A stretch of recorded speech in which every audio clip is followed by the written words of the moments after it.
This secret feature will dramatically increase the rates of your emerald farm. Somehow, almost no one's been talking about this, but there are many more possible spawn spots in Pillager Outpost. And with more spawn spots comes more spawns at a higher frequency. The result? More emeralds, baby! I spent hours designing and perfecting my own farm, which you'll see later in the video. And I almost quit the video entirely. As someone who's designed quite a few farms, I'm confident this one is among the best of my own. And if you think it's easy, well, here's a curveball. The spawn spots are almost completely random. Where have they spawned? What? Ain't no way. How do you find these spots, and what's the limit on the amount that exists? Stick around as I uncover the possibilities of emerald farms and use that to fuel a crazy 160 villager trading hall. And I somehow almost died too, so, you know. I cannot believe how OP of a villager trading hall I have. I mean, 160 villagers, that is insane. And as for the emerald farm, well, I think the show box speaks for itself. How did I get all of these emeralds? Well, it all starts at the Pillager Outpost. Also, I was sick during this bit, so you'll be hearing a lot of... Alright, here's a Pillager Outpost. Now, we all know that Pillager Outpost can have 1 to 4 total spawning spots up here. This one is gonna have 2. I believe one will be here and another right over here, which sucks. I wish there were 4, but that's fine, whatever. But this stuff is nothing new. What I want to talk about is all the pillagers spawning down at the bottom. And here's where the secret spawning spots are gonna come in. Alright, over here, we can see that there are some iron golem cages. For each cage surrounding the Pillager Outpost, there will be at least 1 pillager spawn inside the cage. As you can see, there are more spawns inside of these cages, but there's so much more to it than just that. Anyway, the spawn will be right there. That is the block they're spawning on the northwest corner of that block, as you can see. But if you get some kind of way to see chunk borders, for some reason, if in these spawn cages, the spawn spot is 2 blocks away from the border, there will be another spawn spot on the 3rd block. As you can see, there are 2 spawn spots around this 1 iron golem cage, and that works for every single iron golem cage. Now, ideally, you'd had 4, but for this one, I ended up with some dark oak logs. So for this cage over there, this is the next spawn block. Wait a minute, I said something wrong. It's supposed to be that if the spawn block is 1 block away from the chunk border, then the next spawn spot should be here. Yeah, there you go. For some reason, even though it's 2 blocks away from the border, it's still spawning more here. That's so weird. What? Okay, so it's kind of unpredictable. You have to mess around with it for a little bit. Unfortunately, this iron golem cage is in the middle of a chunk. I think it should only have 1 spawn location. Yeah, right there. Just in case, to test that there aren't more, you could also surround the cage with some more blocks. There will always be a spawn in a cage, but the amount of spawns around the cage and also just randomly around the Pillager Outpost, pretty random. That is the only spawn spot in this cage. But hold on, because we're still not done. Because for some unknown odd reason, if I do the same thing with the planks out here, this cage does not just have 2 spawn spots, it has 4. Now, I literally cannot see the logic or reasoning behind this, because look how the chunks are aligning. It literally should not be possible. Like, this is just baffling. I have no clue how. And with that makes a total of 9 possible spawn spots, which is insane. And theoretically, if you found the perfect Pillager Outpost, you could get a total of 12 spawn spots. I also think this kind of instance is super rare, so don't count on this happening, but there's just no rhyme or reason to it. But that's it. That is the insane secret.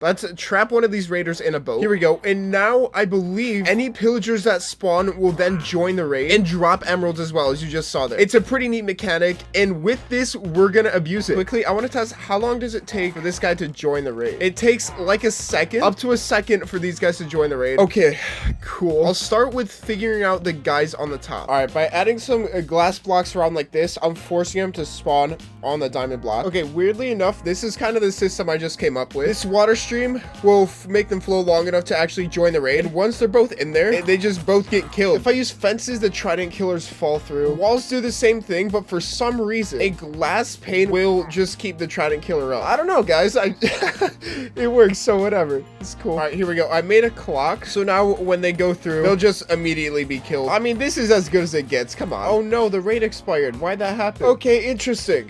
So every 40 minutes, the raid will expire, and you have to start a new one to get the farm working again. Cool.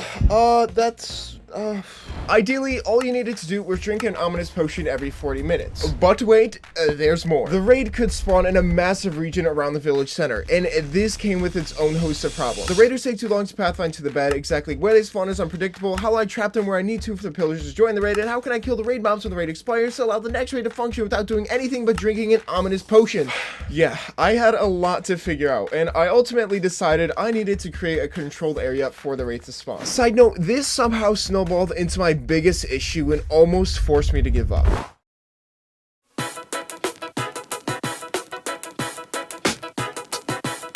So I thought the easiest solution would be to like cover the whole entire place in water. And it seemed like a good idea because the water would spread, until I realized that the basis of most raid farms are the raids spawning in water. And the next idea I had that I absolutely did not want to do was cover the entire area in leaves. It seemed like the only way to do it. I actually started thinking of how I could make a leaf farm to get all of these leaves. So I took a break, came back after a few days, and then I discovered something that actually saved the entire video for me. Alright, I had a whole bit planned out where I'd be like, this discovery saved the video, but unironically, it almost forced me to give up. After scanning the Minecraft wiki, I found that raids will only spawn up to a specific vertical distance above and below the village center. I moved the bed up, built a small platform, and became extremely relieved and excited as I assumed I had solved a problem that had been the root of so much stress. Oh, how naive and innocent I was a month ago. You see, the region is stated as a 128 by 32 by 120 area around the bed. Now,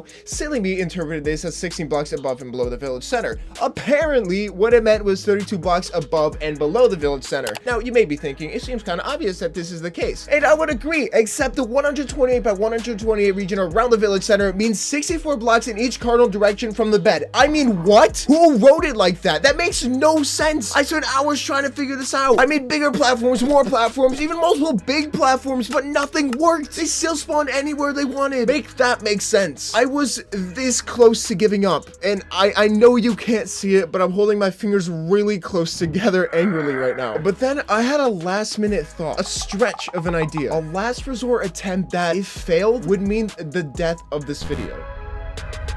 You're watching the video though, aren't you? Seriously, are you watching? Because you better be. This is good stuff right here. Anyway, that means it worked. What worked? The wiki also said the game checked for possible spawn spots in different rings around the village or something. I'm gonna be honest, I didn't really get it. I decided to build a platform as close to the village center as possible in a last-ditch effort to concentrate the raid spawns. And it worked! The raids were only spawning consistently on that platform. With that figured out, I had overcome the biggest obstacle of the video. But little did I know, there were a few more that would come and whack me in the face. And it hurt, but I got over it. Alright, so these guys will spawn in here, fall down the tube, and the first guy will get stuck in the minecart, and he's transported down to this side, so that way these guys that spawn down here will then be able to join the raid. Now, the next thing I need to figure out is how I'm actually gonna kill these guys to allow the next raid to start. For this part, I think I'm gonna have to use a bell, which is kind of annoying because it's really loud. Also, it's either use a bell or create a 40-minute redstone clock. Pick your poison. Okay, so the bell needs to be right here, and I believe while the raid is loading up, it should ring a total of 4 times. It rung 5 times. Does it always ring 5 times? Or it rung 4 times that time? Typically, it should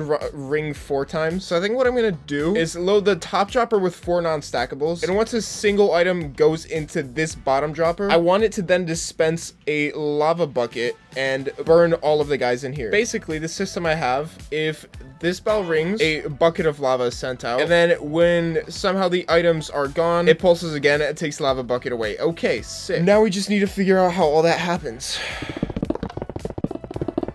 Alright, I think I've got it this time. So we have the 4 non-stackables. We'll do this once. The lava should be dispensed, and there's one down there. Perfect. Let's do 2, 3, and 4. That hopefully, okay, that got 2 in there, and the other 2 are in there. I think if I just extend the amount of time this piston is up for, that should work. Boom! I think I did it. There we go. Look, it all reset. Alright, hold on. This is actually kind of exciting. Oh my goodness, guys, I think we've got it. So it rings. Now these guys are all gonna burn, but it rung a 5th time. Okay, there we go. Basically, what the pulse extender does is in the off chance the bell rings 5 times, it'll keep all the items locked in this hopper. That way they can recycle and go back through on the 5th ring, and it saves it from breaking the entire thing. So, you know, that's good. We have a little safety lock right there. It's pretty sick. I think this system completely done. I just kind of wish it didn't bulge out this way so much. And I basically need to do that down here because there will be a single pillager all the way over here. What I'll have is a giant line of redstone going all the way up here. All right, they're all gonna spawn here, drop down the hole. One of them's gonna come all the way over here. After figuring that out, I spent a few more agonizing hours perfecting small bits of the farm, like the killing chamber for the raiders. That took way longer than it should have. I AFK'd the farm, and being satisfied with the raids, decided it was finally time to build it in my survival world. And while I do that, it's finally time to complete a project that's been a year in the making. Oh, and somehow this happened. Okay, so for the longest time, I've only had Windburst 2 on my mace. So I think it's finally time that I explore some more child chambers and finally get Windburst 3. All right, here we go. It's been like a year since I've last done this. Oh, okay. All right, I think the plan is I'm only gonna allow myself to use the mace. I am getting so hurt right now. Hold on. Okay. How are there more? Wait. I just missed. I suck. It's not even the room. It's just me. I can't even jump now. Hey, let's go. I'm gonna go ahead and do the ominous version of this. I'm actually kind of terrified right now. Why am I so bad at the maze? I just got glitched in the wall too. Hello? Why did there have to be strays in this room? Strays is literally the worst possible thing that could have been in here. Could you stop? Turns out using the mace is a lot harder than I remember. Okay. Let's try to get come on. If I miss this, I'm actually so bad at this game. How do I miss? How do I miss? I just keep missing. I just suck. There we go. That makes me feel better about myself, but I still feel like I suck. I'm gonna blame it on the fact that it's so laggy from all these. Yes, there we go. Let's go. No, leave me alone. Okay, you died for my thorns. What a loser. Wait, none of these have given me a key yet. This sucks. Nothing? Okay, well, I guess I'll come back here eventually. Let's keep on going. Let's keep exploring. This is exciting. This is terrifying. Yo, we've got a dungeon in here. Hello? Also, I can't really... I got poisoned? This is definitely harder than it used to be. What have they done? Oh my goodness, still nothing. Are you kidding? Are ominous keys rarer now? Oh, baby zombie, are you... Hey, there we go, there we go. Oh my goodness, we got a... Are you serious right now? Oh wait, we did get a book though. Smite 3. Of course. Oh, that was cool. Come on, I'm such a parkour master. Oh, that's a lot of... I'm building an emerald farm. I don't need all these emeralds. Let's head over. Oh, good thing I'm cool. Kind of. That was not slick. What a nice room. Oh, wait, there might be something through here. Hold on a second. It's the room I was just at, wasn't it? Oh my goodness. Wait, a diamond block. Stop. I think that's the rarest thing you could find in the, these little things. Decorated pots. Please, give me Windburst. No, no, no. No, not the baby ones again, not the baby ones again, not the baby ones again. Leave me alone, leave me alone, leave me alone, leave me alone, leave me alone. Oh my goodness. Turns out that doing the entire child chambers with a maze is kind of crazy difficult. Hey, you. There we go. Oh my goodness, I chained that up. That was cool. Totally on accident, but still cool. Progress. I think I've also explored the entire child chamber. It's actually a very small one. Another heavy core. I mean, that's good, I guess. A disappointment to say the least. I was hoping we could only do one child chamber, but I guess we've got to do 2, because of course we do. Hey, I'm so cool. I'm so good at this game. That was sick. Come on, admit it. All right, here we go. Second child chamber. Hopefully last one. Okay, no lollygagging. Let's just get to it. Oh, sick. Okay, it's this room. Yeah, let me set my spawn here. Because as much as I don't want to, chances are I might die. So, yo, why do I have slowness at the worst time possible? Close the door.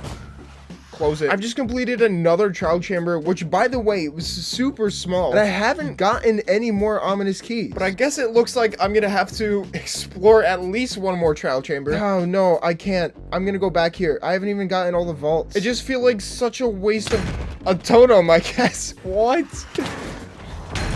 No, I need to get... Oh my goodness. Oh my goodness, there's no way. Oh my goodness, I need to get back. Where was I just? Oh my goodness, there's no way. Are you kidding me? Like, what am I supposed to do? Wait, I need to get the rest of my stuff. I need to get the rest of my stuff right now. What am I supposed to do? What am I meant to do? I need to get the guy with all my armor. Wow. Guys, this poison needs to leave. Oh, he's right there. Are you kidding me, bro? What am I meant to do? Okay, there's a pickaxe in here. I need some kind of blocks. There we go. Oh yeah, it was right here.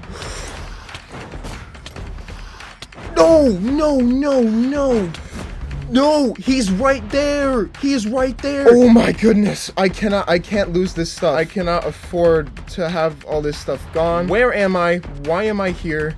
Let's get down here. He's right there. He just one-shots me. What am I meant to do? I need to block myself off. There he is. There he is. Oh, and we got him. Okay. Okay, just... Let's chill here. I'm gonna reorganize my inventory real quick. Oh, and we got, okay. That's okay. So we got one of these. Please just give me a Windburst book. Like, I beg you. Oh my goodness, finally. That was literally the last ominous vault. And after all this time, I finally have a fully maxed out maze. That feels so nice. Wow, look at all those emeralds. It's kind of crazy. First a full double chest of iron blocks. Now I have a full double chest of emerald blocks. Oh yeah. So yeah, there we have it. This is the emerald farm. The process of building it wasn't that bad. Honestly, didn't need that many items for it. And to be honest, AFKing was a little uneventful. I just kind of sat there and I did watch the sunset at one point. That was kind of beautiful. I was also able to get to season 5 of Lost, which I think, you know, it's pretty good right there. And like, what is there time travel? What is happening in that show? I'm lost. Anyway, let's pack this up and I'm gonna head over to my iron farm real quick. Whoa, oh my goodness, look at this thing loading. It's so big. Oh my goodness. And that's where we are now. I'm here at the villager trading hall. I've got I think all the trades set up. This entire row is for weapons. So we have stuff like sharpness and all that good stuff. Smite 5, of course. As you can see, sharpness for 40 emeralds. As you can imagine, this took an incredibly long amount of time. And over here on this side, we have all the trades for armor. The next layer is just a bunch of fleshing tables because, to be honest, I had no idea what else to do. But I did add a few more workstations over here. That way I can easily trade for all the diamond tools and also diamond armor. So in case I ever die, which is like, what? I don't die. Wait, I need to get the rest of my stuff. I need to get the rest of my stuff right now. Oh, wait, actually. But yeah, that way I can easily just trade for it instead of having to waste some diamonds. Over here, we've got brewing sands, because I had a lot of rotten flesh and I needed to trade it away. That's basically it. Also, I can trade for redstone and lapis. Oh, and glowstone and ender pearls and bottles. You know what? This is way better than I thought it was. The last layer, I have all of these guys as masons, and they're all gonna trade a block of quartz. That's because I wanted a nicer building block to build like farms out of, because stone bricks kind of ugly, cobble's kind of ugly, stone's kind of ugly. Quartz blocks though, they look really nice when like building redstone and farms. So all of these guys are selling quartz blocks. If you could get 16 quartz blocks from each of these, and there's 10 of them, that's 160 from each row. 160 times 4 would be 640. Yeah, that's right. I just did that quickly in my head. I know there's no way for me to prove that, but you're just gonna have to keep my trust me, okay? Also, I didn't know what to do with the other 20 librarians, so all I did was go around and made sure they all sold glass. That way, I now have an easier way of getting just a ton of glass. Oh, also, I do have another problem. I'm quickly running out of storage space for all the iron. Oh my goodness, this farm is so good. You guys need to go watch that video after this one. Well, hold on, we're not done. I think it's time that I finally started trading with these villagers. Actually, you know what? There is an efficiency 5 on my shovel for some reason. All right, here we go. There's efficiency 5 on my shovel. What I think I actually want to do now though is deplete all these guys of their quartz supply. Oh, I can only buy 11 from each. Oh, my math was, dang it. This is actually so good. I've needed a trading hall like this for so long and I finally have it, and it's just, oh man, it just makes me happy, you know? And this is a massive one. I mean, 160 villagers to trade with. I want to see someone top that, to be honest. The problem is you can't top it. No one has the patience to do that. No one but me, of course, because I'm just that guy. And there we go. Look at just how much quartz we have. I'm very, very happy with that. Anyway, now I just feel so rich. Look at all these, like, what am I supposed to do with all this? I don't have thorns on my boots, thorns on my leggings, or even thorns 3 on my helmet. And I have thorns 1 on my, okay, I have some work to do. I'm gonna buy a bunch of books real quickly. What? Okay, so I can't get thorns on my boots. We get thorns on there, and thorns on there. Not on my boots, though. That's so incredibly disappointing. I might have to make new boots. Oh, actually, hold on just a second. This is exactly what I have a villager trading hall for. Buy some boots off this guy. We'll use this grindstone to get rid of the fire prot 1. And then I'm gonna go around buying all the necessary books for it. So we have Depth Strider 3. We got Unbreaking 3. Mending, of course. Feather Falling. And then I also need Prot 4. And actually, how do you do this in the right order? Okay, first we put Depth Strider and Feather Falling together. And we do Prot and Unbreaking in another. And I need to get Soul Speed. Oh, I ran out of levels. Oh, that's so embarrassing. Hold on. Good thing I have a really overpowered gold XP farm to do that for me. And would you look at that? A fully maxed out pair of boots. I just feel so accomplished right now. Except they do need to be netherite, but I think I'll worry about that another day. Okay, and there we have it, guys. I am so happy with how this farm turned out. It's not perfect. It does need a few little tweaks and fixes here and there. But other than that, like, it works so well. Now, this video took super long to make, and I worked really hard designing the farm. So if you, like, wanted to, you could hit the like button, subscribe, maybe. Comment, definitely comment. And if you want to know how I made that insane iron farm, definitely check out this video, because I worked super hard on it, and nobody watched it. Underperformed like crazy. All right, God bless you guys. See you in the next one.